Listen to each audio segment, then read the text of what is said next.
Ukraine में अब तक का सबसे बड़ा हमला होने की जानकारी मिल रही है। यूक्रेन के 18 शहरों में रूस का वज्रपात हुआ है। विध्वंसक हमले में जल गया है खार्किव और साथ ही जानकारी यह भी मिल रही है कि खार्किव में दर्जनों इमारतें जलकर राख हो गई हैं। पावर स्टेशन, ऑयल रिफाइनरी भी आग के हवाले हो गई हैं और इस वक्त हालात बहुत ज्यादा विकट वहां पर बने हुए हैं। और इस बीच एक बार फिर से आपको यह बड़ी जानकारी बता दें, यूक्रेन में इस वक्त कोहराम मचा हुआ है और यूक्रेन में ये अभी तक का सबसे बड़ा हमला कहा जा रहा है। तस्वीरें आप देखिए, कितनी ज्यादा विध्वंसक तस्वीरें वहां से आ रही हैं। यूक्रेन के 18 शहरों में रूस का वज्रपात हुआ है और विध्वंसक हमले में जल उठा है खार्किव। ये देखिए, शोलों का जो अंबार आपको दिख रहा है, फायर ब्रिगेड के लोग लगातार इस आग को काबू करने में लग रहे हैं, जो नाकाफी साबित हो रहे हैं। खार्किव में दर्जनों ऐसी इमारतें हैं जो जलकर राख होने की इंफॉर्मेशन आ रही है और पावर स्टेशन, ऑयल रिफाइनरी, सब कुछ आग के हवाले हो गया है। यूक्रेन में अब तक का ये सबसे बड़ा हमला बताया जा रहा है। इस वक्त आप तस्वीरें देख रहे हैं।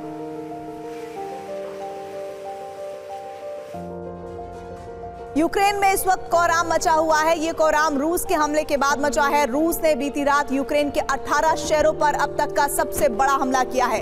इस हमले में खार्किव शहर में ऐसी आग भड़की है कि वो अब तक नहीं शांत हो पाई है। रूसी सेना के प्रतिशोध के बाद कीव से लेकर वॉशिंगटन तक शोक में है। जेलेंस्की ने इस हमले को लेकर बाइडेन से बात की है और इसके बाद जेलेंस्की ने अपने नए सेना अध्यक्ष के साथ हाई लेवल मीटिंग की है। सवाल है कि क्या यूक्रेन भी पलटवार करेगा या अब उसकी शिकस्त तय है।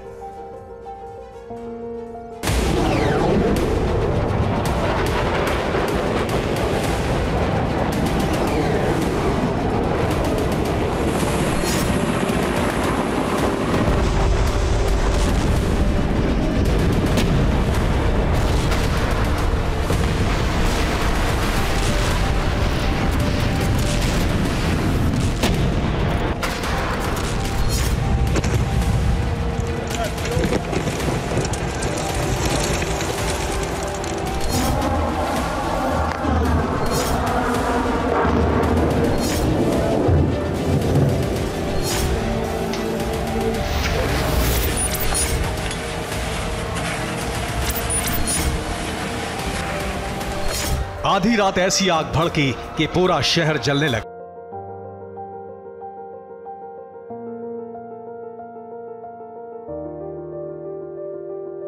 तमाम दुकान और मकान लपटों से घिर गए।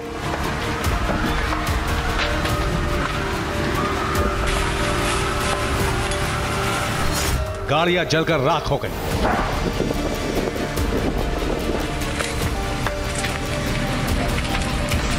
आग का ऐसा विस्फोट हुआ कि हर तरफ लपटों की लहर दिखने लगी।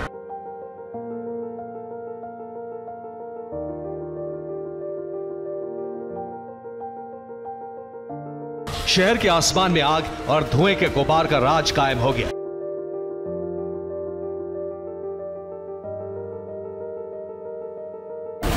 कई इमारतें एक साथ जल रही हैं।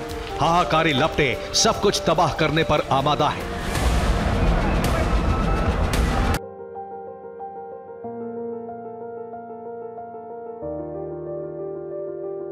आग की वजह से भागम भाग है, दहशत है, चीख पुकार है, मदद की गुहार है।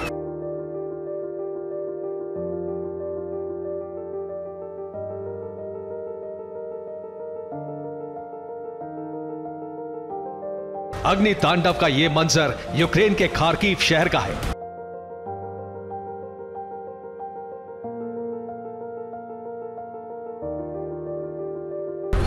रूसी फौज ने रात के अंधेरे में ताबड़तोड़ मिसाइल विस्फोट की।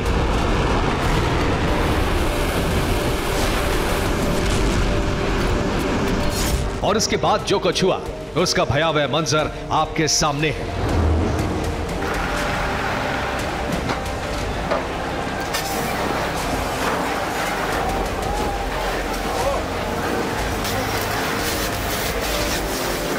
फरवरी को यूक्रेन ने रूस की धरती पर महाविस्फोट किया था। यूक्रेनी फोर्स ने रूस के 5 शहरों को जलाया था।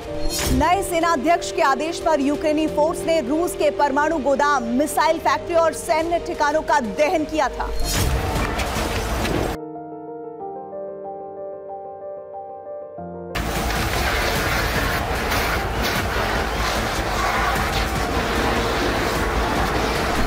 यूक्रेन के हमले के कुछ ही घंटों बाद पुतिन सेना ने यूक्रेन से अब तक का सबसे बड़ा बदला ले लिया।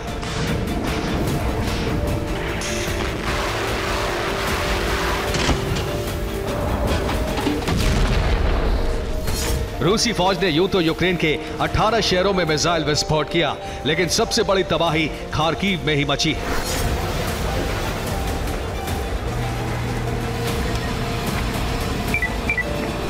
इस बात की गवाही खार्किव के युद्ध भूमि से आई खौफनाक तस्वीरें दे रही हैं।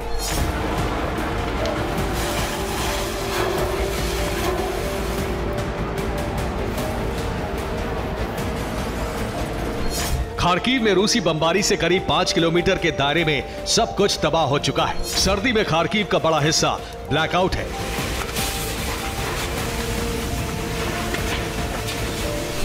रूस ने खार्किव में गैस स्टेशन के साथ साथ पावर स्टेशन को भी तबाह कर दिया।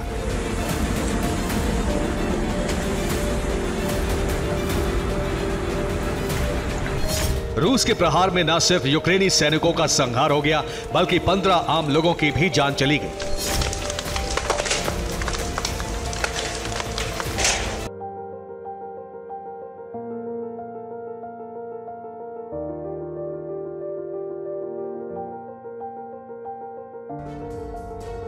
आधी रात को रूसी सेना के हमले में यूक्रेन के सैकड़ों सैनिक मारे गए हैं। जो आंकड़े आए हैं वो दहला देने वाले हैं। खार्किव में रूस के हमले में यूक्रेन ने 432 जवान मारे हैं। डोनेस्क में रूसी बमबारी की वजह से 300 यूक्रेनी सैनिकों की जान चली गई है। लुहांस्क फ्रंट पर रूसी फौज के प्रहार से यूक्रेन के 113 फाइटर खत्म हो गए हैं। मारियोपोल में रूस ने यूक्रेन की पूरी फ्रंट लाइन को साफ कर दिया है। यहाँ यूक्रेन के 76 जवान मारे गए हैं। ज़ेपोरिजिया में भी बड़ी तबाही हुई है। यहाँ यूक्रेनी फोर्स के 212 जवान खत्म हो गए हैं। निप्रो में पुतिन पलटन ने यूक्रेन के 117 जवानों की कब्र खोद दी। मेलिटोपोल में यूक्रेन के 46 सैनिक मारे गए। यहाँ कई इमारतें जल गई हैं। खार्किव और डोनेस्क के बाद खैरसोन वो तीसरा शहर है जहाँ विनाश का नया तूफान आया। यहाँ रूस ने यूक्रेन के 252 जवानों को मौत के घाट उतार दिया। मिकोलेव में यूक्रेनी सेना के 89 जवानों का खात्मा हुआ है, तो जेलेंस्की के गृह नगर क्रीवी री में 47 यूक्रेनी जवानों की जान चली गई है। ओडेसा की बात करें तो यूक्रेन के 133 सैनिक वहां मारे गए हैं। रूस ने यह हमला खार्किव से लेकर ओडेसा तक किया। यूक्रेन के आधे हिस्से में जबरदस्त बमबारी की गई है और इसी के साथ यूक्रेनी धरती पर 24 घंटे के अंदर अब तक का सबसे बड़ा सैन्य प्रहार हो गया।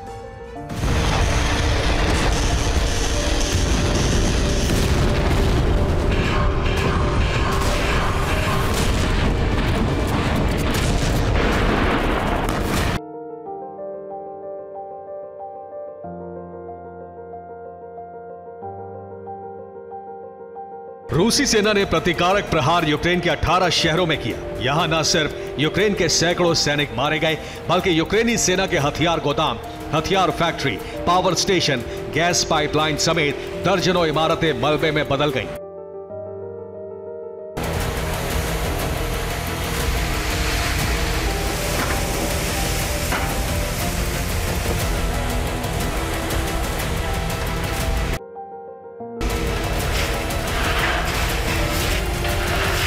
खेरसोन में रूसी सेना ने ग्रैड रॉकेट लॉन्चर से धावा बोला। हमले में यूक्रेनी सेना के कई पोजीशन ध्वस्त हो गए।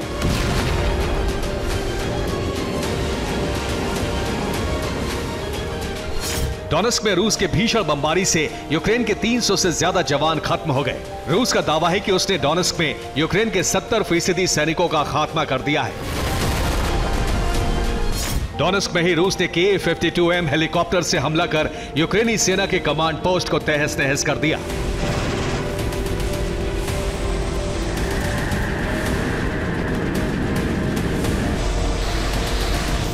लुहांस्क में रूसी फौज ने टैंक से प्रहार कर यूक्रेनी सेना के ठिकानों को नष्ट कर दिया।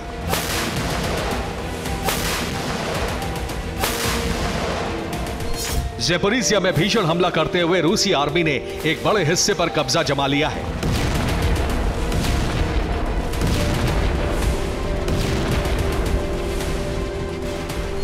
निप्रो में पुतिन पलटन ने यूक्रेन के 2 ठिकानों और एक हथियार गोदाम को जला दिया।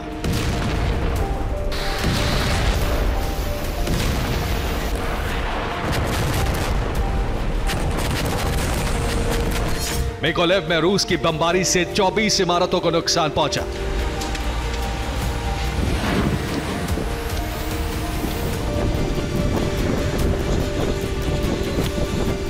ओडेसा में न सिर्फ यूक्रेन के 133 सैनिक खत्म हो गए, बल्कि 1 दर्जन हथियार भी भस्म हो गए।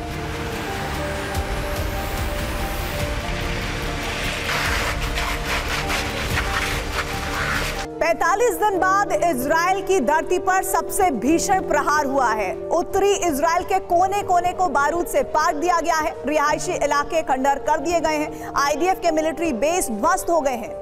जानते हैं इजराइल में बारूदी भूचाल की वजह कौन था?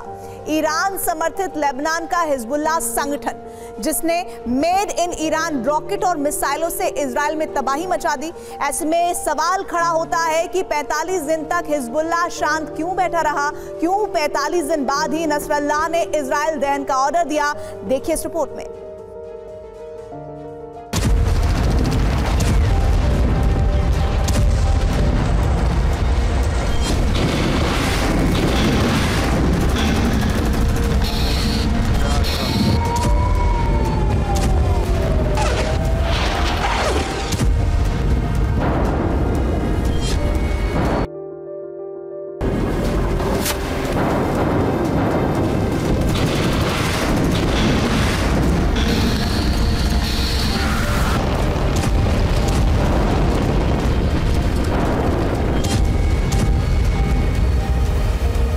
एक आसमानी प्रहार और इसके बाद भीषण ब्लास्ट ने कई किलोमीटर तक के इलाके को दहला दिया।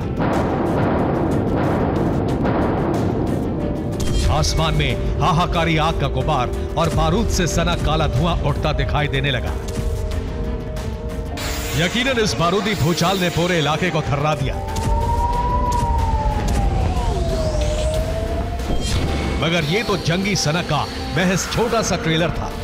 बीती रात उत्तरी इजराइल का कोना कोना बम, गोला बारूद और मिसाइलों के हमले से धधकने लगा।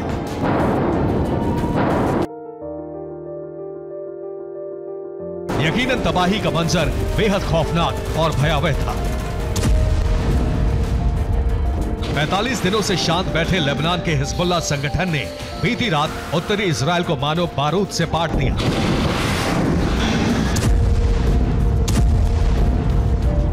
तस्वीरों में आप देख सकते हैं एक के बाद एक रॉकेट और मिसाइलों की आसमान से बारिश की जाने लगी।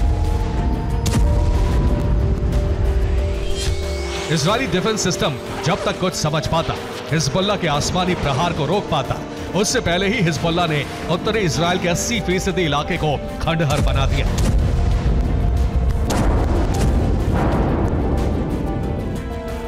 कुछ मीडिया रिपोर्ट्स की माने तो बीती रात इजरायली धरती पर अब तक के सबसे बड़े हमले को अंजाम दिया गया।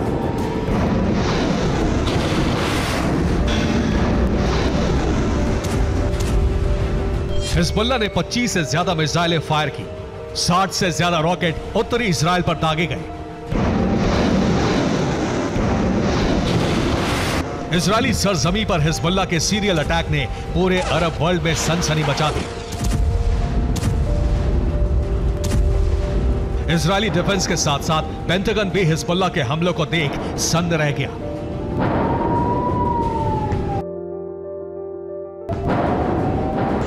क्योंकि साल 2024 के आगाज के साथ ही हिजबुल्लाह शांत था। हिजबुल्लाह की तरफ से इजराइल पर किसी भी तरह के हमले नहीं किए जा रहे थे। और जानते हैं इसकी वजह क्या थी? हिजबुल्लाह का weapon crisis. Iran to Lebanon via Syria में मौजूद बारूदी रूट पर आईडीएफ की एयर स्ट्राइक।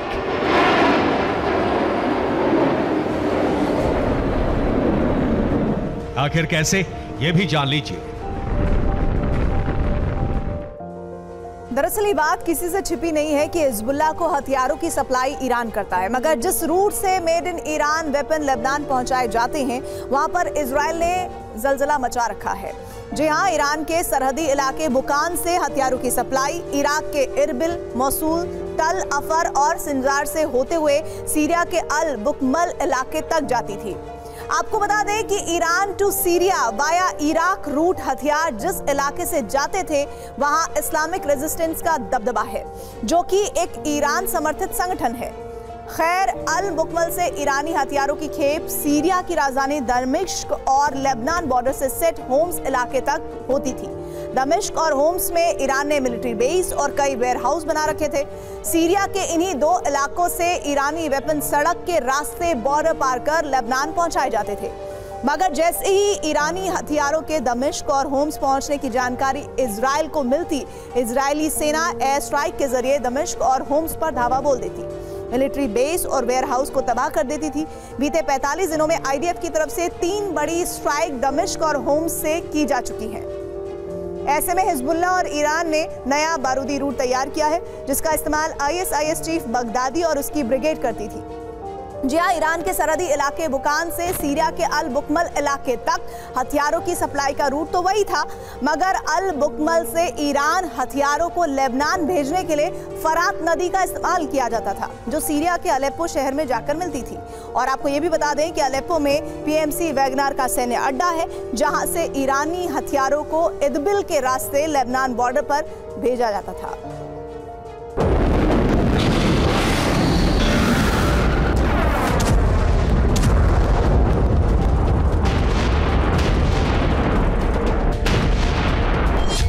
जैसे ही बगदादी रूट के साथ हिजबुल्लाह को ईरानी वेपन्स की सप्लाई हुई, हिजबुल्लाह ने बिना वक्त गवाए हथियारों की पूरी खेप इजरायली सरजमी को दहलाने में झोंक दी।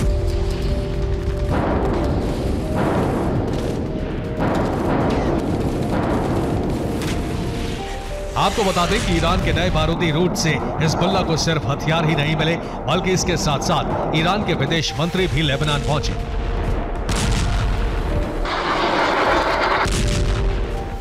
और अमेरिका इजरायल के खिलाफ खुलकर हिजबुल्लाह के समर्थन का ऐलान किया। आखिर क्या, ये भी सुनिए।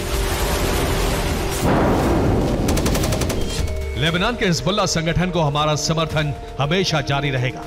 जब तक ईरान है, तब तक लेबनान और हिजबुल्लाह रहेगा।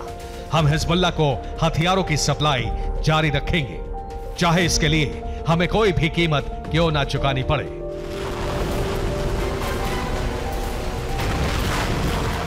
शुक्रवार को लेबनान की राजधानी बैरूत पहुंचने के साथ ही ईरान के विदेश मंत्री ने अपने तल्ख बयान से खलबली मचा दी। लेकिन मामला सिर्फ बयान तक ही सीमित नहीं है। आशंका जताई जा रही है कि ईरानी विदेश मंत्री हिजबुल्लाह चीफ नसरल्लाह से भी मिले हैं, ताकि ईरानी प्रेसिडेंट रईसी का मैसेज नसरल्लाह को बता सके।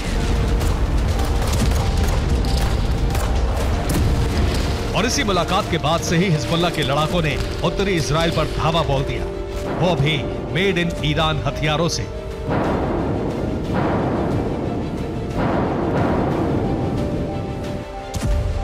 कुछ मीडिया रिपोर्ट्स में दावा किया गया है कि ईरान ने हिजबुल्लाह को बगदादी रूट या बारूद सप्लाई के नए रास्ते से मिसाइलों की भारी खेप भेजी है। इसके अलावा हिजबुल्लाह को कामिकाज़े ड्रोन भी सप्लाई किए गए हैं।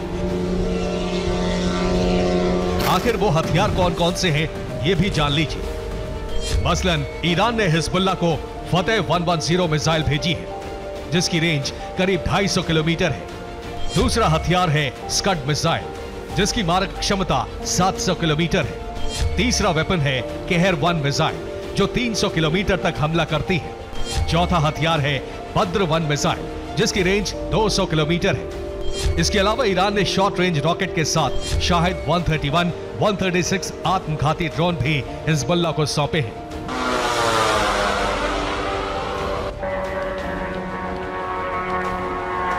ईरान से मिले इन्हीं ब्रह्मास्त्र और बारूदी उड़न दस्तों के जरिए हिजबुल्लाह ने इजराइल को बारूद से पाट दिया, उत्तरी इजराइल के दर्जनों इलाकों को तबाह कर दिया।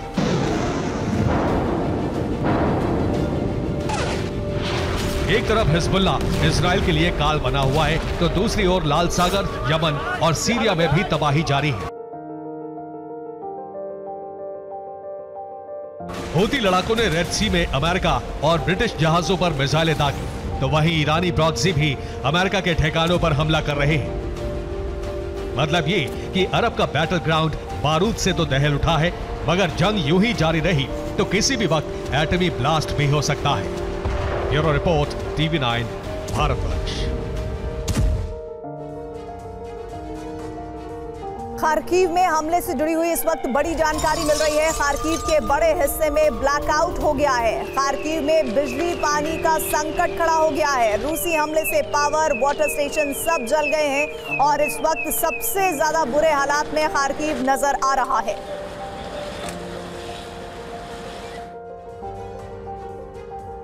रूस से लगातार नेटो की धमकी और पुतिन की जिनपिंग और किम जोंग से बढ़ती दोस्ती ने नेटो की फिक्र बढ़ा दी है। रूस यूक्रेन के अलावा किसी यूरोपीय देश पर हमला न कर दे, इसीलिए अब नेटो काला सागर में पुतिन के लिए मुश्किलें खड़ी करने वाला है।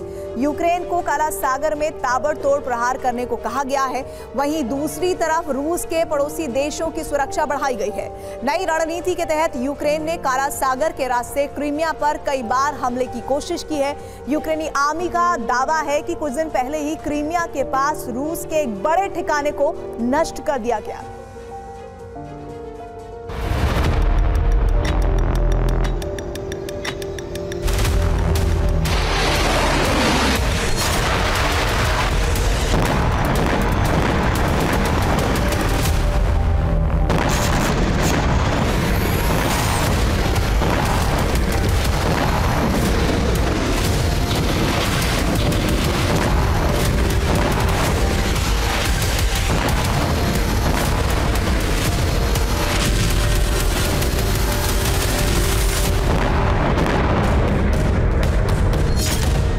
रूस यूक्रेन वॉर जोन का सबसे संवेदनशील इलाका, पुतिन की ऐसी कमजोर नस जहां प्रहार होते ही रूसी राष्ट्रपति तिलमिला उठते हैं।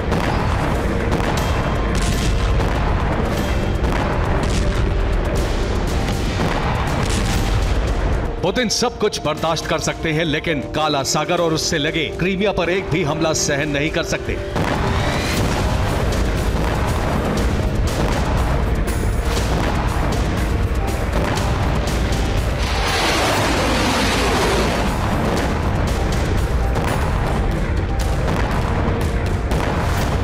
नेटो और यूक्रेन अब पुतिन की इसी कमजोर नस पर बड़े प्रहार की तैयारी कर रहे हैं।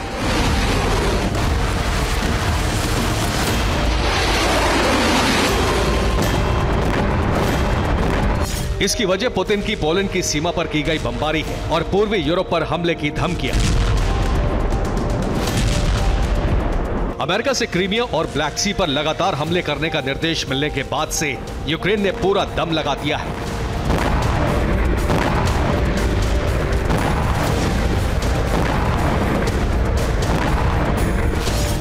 रूसी रक्षा मंत्रालय के मुताबिक यूक्रेन ने फिर मरीन ड्रोन से क्रीमिया के तट पर हमले की कोशिश की।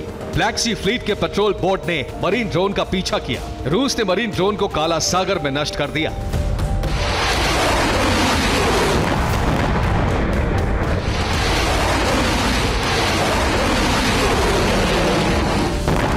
यूक्रेन ने हवाई हमले की भी कोशिश की, लेकिन रूसी एयर डिफेंस ने यूक्रेन के तमाम ड्रोन को गिरा देने का दावा किया है।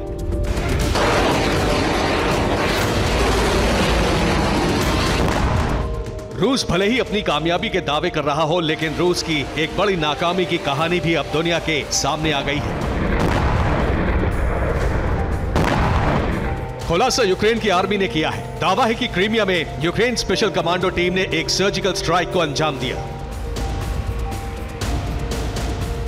यूक्रेन की सेना ने दावा किया है कि क्रीमिया में रूस के एक सीक्रेट ठिकाने को नष्ट करने के लिए यूक्रेन ने एक स्पेशल ऑपरेशन चलाया और इसका कोड नेम ऑपरेशन सिटाडेल था। यूक्रेन का यह सीक्रेट मिशन कामयाब रहा। रिपोर्ट के मुताबिक समंदर में कुछ इसी तरह से निकली थी यूक्रेनी स्पेशल कमांडो की एक टोली। न ज्यादा भारी भरकम हथियार, न ही समंदर पार करने के लिए कोई जंगी जहाज।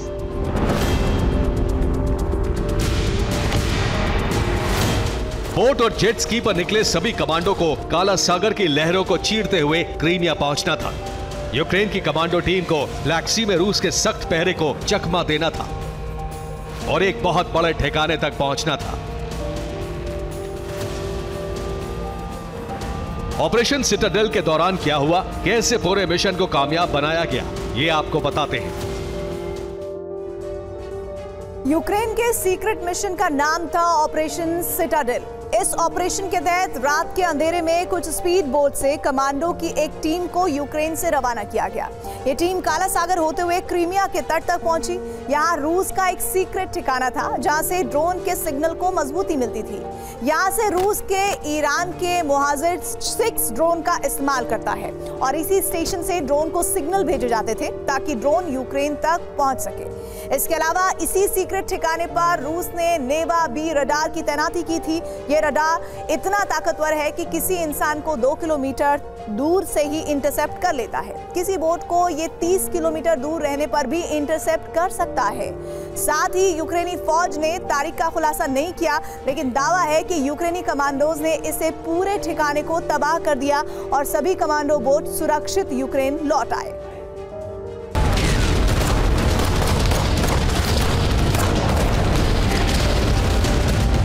यूक्रेन के कमांडोज ने रूस के रडार समेत पूरे सीक्रेट ठिकाने को तबाह कर दिया है, जिसकी वजह से रूस ड्रोन को सिग्नल नहीं दे सकेगा और ब्लैक सी के उस इलाके में निगरानी के लिए रूस को नया सिस्टम तैनात करना होगा।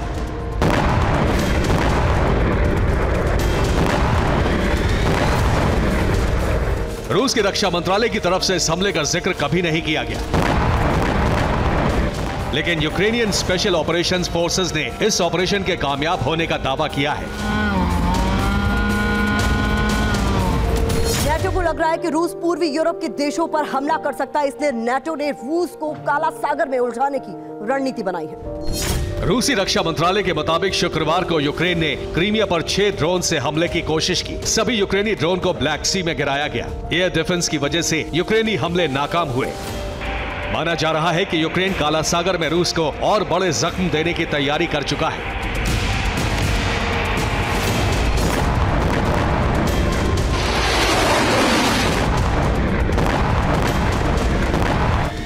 रूस की लगातार धमकियों के बाद अमेरिका ने पूर्वी यूरोप में सुरक्षा को सुनिश्चित करने का बेड़ा उठाया है।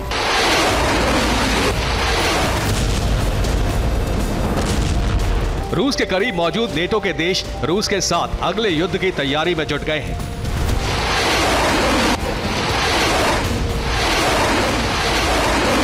ब्लैक सी के चारों तरफ मौजूद इन देशों को देखिए। रूस के करीब यूक्रेन, मोल्दोवा, रोमानिया, बुल्गारिया, तुर्की, जॉर्जिया जैसे देश हैं। इनमें तुर्की, बुल्गारिया और रोमानिया नेटो सदस्य हैं। रूस से हमले के खतरे की वजह से ही एस्टोनिया में 600 बंकर बनाने का काम शुरू किया जा रहा है, ताकि हमले के दौरान रूसी फौज से सैनिकों और आम लोगों को बचाया जा सके। जनवरी में लातविया, लिथुआनिया और एस्टोनिया के रक्षा मंत्रियों ने मुलाकात की थी। इनमें रूस से हमले के खतरे को लेकर नई रणनीति बनाने और सुरक्षा के इंतजाम बढ़ाने पर बात की गई और तीनों देशों ने एक साथ रूस से खुद को बचाने का मिशन शुरू किया। एक तरफ नेटो बाल्टिक में मौजूद छोटे देशों की सुरक्षा को लेकर फिक्रमंद है, तो दूसरी तरफ रूस क्रीमिया की सुरक्षा को बढ़ा रहा है।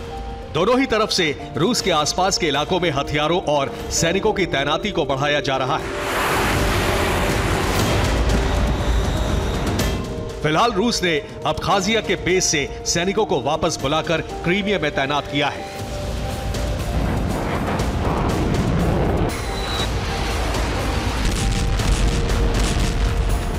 नेटो के स्टेडफास्ट युद्धाभ्यास में भी बाल्टिक देशों के लिए क्विक रिस्पांस टीम बनाने पर जोर है।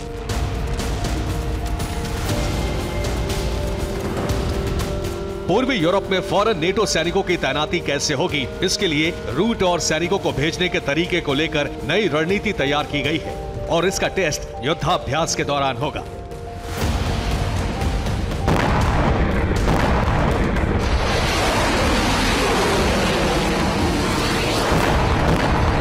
Bureau report, TV9 Bharatvarsh.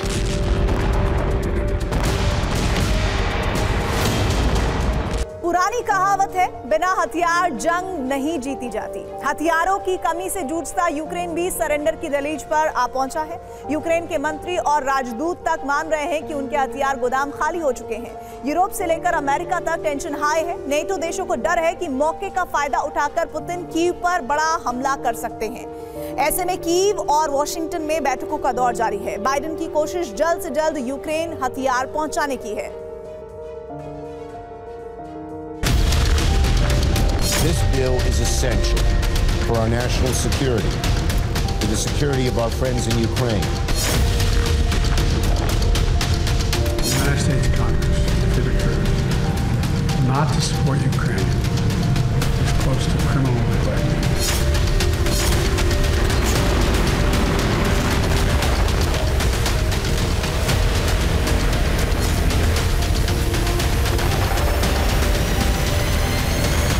Kyiv में अमेरिकी डेलीगेशन ज़ेलेंस्की को भरोसा देने की कोशिश कर रही है।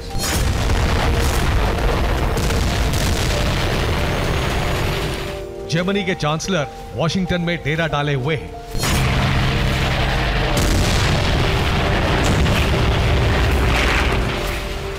अमेरिकी संसद में बीते एक हफ्ते से एक बिल पर चर्चा जारी है।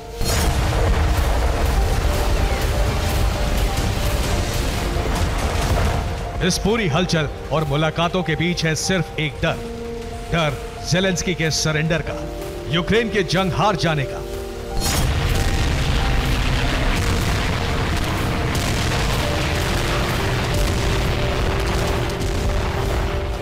इस बात की प्रबल आशंका है कि ज़ेलेंस्की के जवान किसी भी वक्त रूस के सामने सरेंडर कर सकते हैं।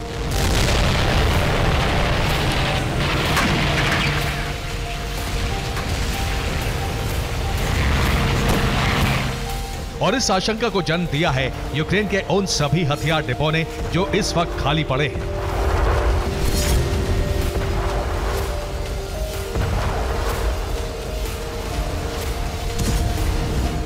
यूक्रेन के पास अब लड़ने के लिए हथियार, गोला बारूद खत्म हो चुके हैं।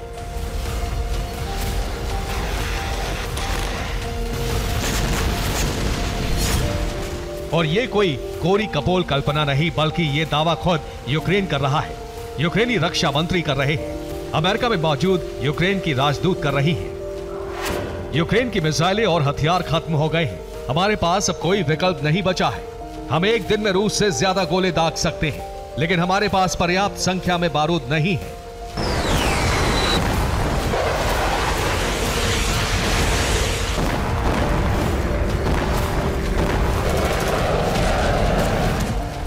बयानों से साफ है यूक्रेन अब जंग जीतने की उम्मीद खो रहा है। हथियार के अभाव में उच्च नेतृत्व से लेकर जमीन पर लड़ने वाले सैनिकों तक के हौसले पस्त हैं।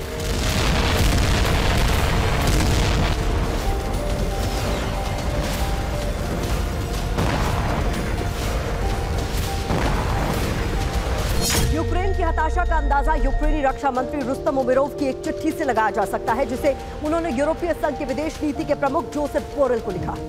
इस चिट्ठी में उन्होंने एक पुरानी कहावत का जिक्र किया है और लिखा है कि आज भी जंग वही जीतता है जिसके पास लड़ने के लिए हथियार है।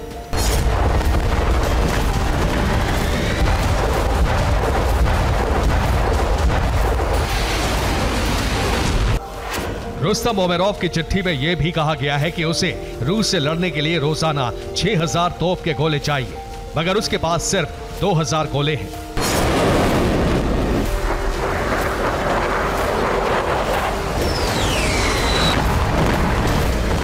यूक्रेन की इसी हताशा की वजह से अमेरिका और नेटो देशों में खलबली मच गई है। यूरोपीय देशों को यूक्रेन की हार का खौफ सताने लगा है, जिसके बाद कई देशों ने एक बार फिर यूक्रेन को जंग के लिए हथियार देने का ऐलान कर दिया है।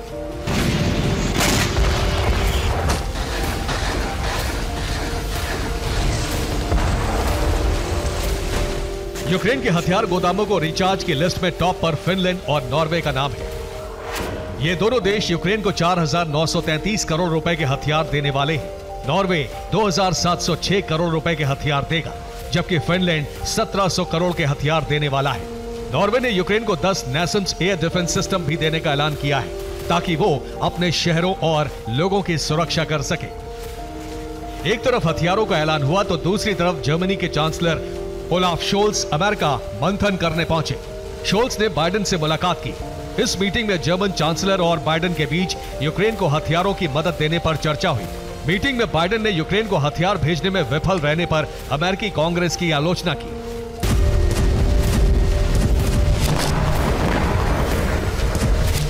दरअसल बीते एक हफ्ते से अमेरिकी संसद में 7,88,000 करोड़ का सहायता पैकेज लटका हुआ है। ये पैकेज यूक्रेन, इजराइल और ताइवान के लिए जारी होना है, लेकिन विपक्षी पार्टी के सांसद इसके खिलाफ हैं। इस सहायता पैकेज में 4,99,000 करोड़ रुपए यूक्रेन को जारी होने हैं, ताकि रूस के खिलाफ युद्ध के लिए यूक्रेन को हथियार पहुंचाए जा सके। हालांकि बाइडेन प्रशासन अब साफ कर चुका है कि वो हर हालत में यूक्रेन की मदद के लिए तैयार है।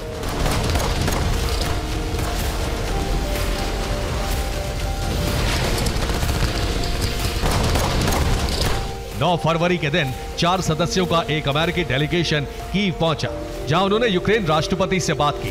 इसके साथ ही यूक्रेन को जल्द हथियार मुहैया कराने का भरोसा दिया। अमेरिका और नेटो किसी भी हालत में यूक्रेन की हार बर्दाश्त करने के लिए तैयार नहीं है, इसीलिए पश्चिम से बहुत जल्द हथियारों का डबल बूस्टर भेजने की तैयारी है, जो इस बात का संकेत है कि 2024 में रूस यूक्रेन की जंग और ज्यादा भयानक होगी। Bureau report, TV9 Bharatvarsh. अरब में महायुद्ध शुरू होने का खतरा बढ़ गया है। यहां अमेरिका और रूस के बीच ऐसा संग्राम शुरू होने जा रहा है जो तीसरे विश्व युद्ध में बदल जाएगा।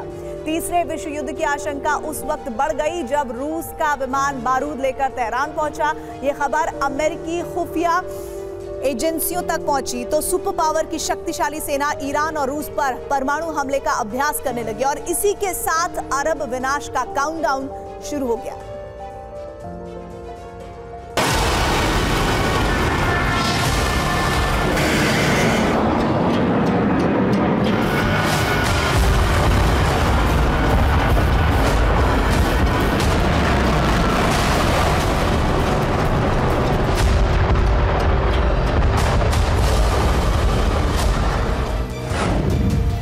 फरवरी 2021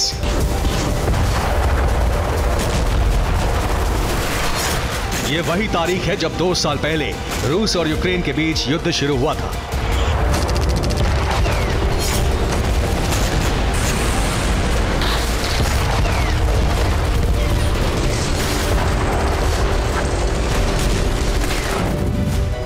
फरवरी 2024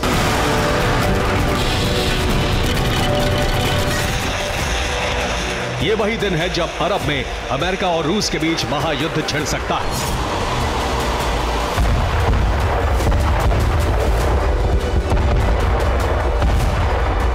अरब में तीसरे विश्व युद्ध का मैदान तैयार हो चुका है। अमेरिका और रूस दोनों परमाणु जंग की तैयारी कर चुके हैं।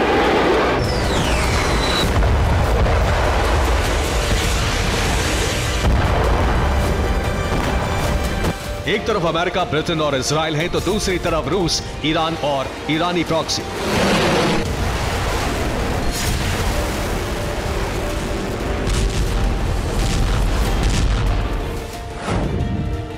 फरवरी 2024 इसी तारीख को AN-124 कार्गो प्लेन तेहरान पहुंचा। इसी के बाद से वॉशिंगटन में दहशत फैल गई। दावा किया जा रहा है कि यह विमान घातक मिसाइलें लेकर ईरान पहुंचा है। इसका मतलब यह हुआ कि अरब युद्ध में पुतिन की एंट्री हो चुकी है। पुतिन का विमान ईरान पहुंचा तो सुपर पावर इतना भड़क गया कि उसने परमाणु युद्धाभ्यास शुरू कर दिया। अमेरिकी एयरफोर्स इस वक्त B-21 और B-52 बॉम्बर से न्यूक्लियर एक्सरसाइज कर रही है।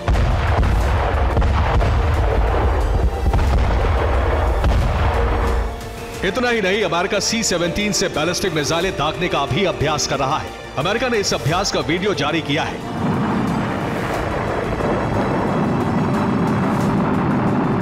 अमेरिकी एयरफोर्स ने परमाणु हमला करने का अभ्यास शुरू किया तो गुस्साए पुतिन ने अलास्का में अपने 2 फाइटर जेट भेज दिए और इसी के साथ अरब में महासंग्राम छिड़ने का खतरा बढ़ गया।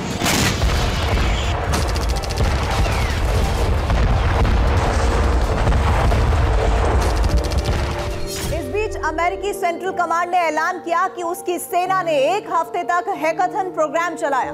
हैकाथन के जरिए ईरान, यमन, सीरिया और इराक में उन ठिकानों की पहचान की गई है जहां अमेरिका हमला करने वाला है।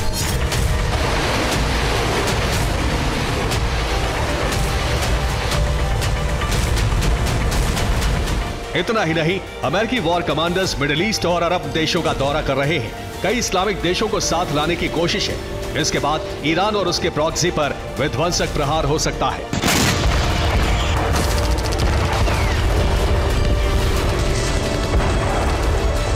पुतिन का सपोर्ट मिला तो रईसी एक्शन में आ गए। ईरान के इशारे पर इस्लामिक रेजिस्टेंस ने अमेरिका के खिलाफ हमले तेज करने का ऐलान किया है।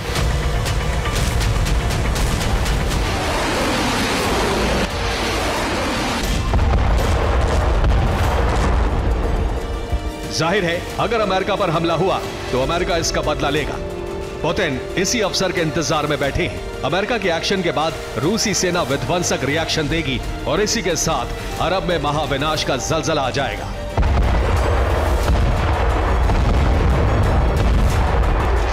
Bureau report, TV9, Bharatvarsh.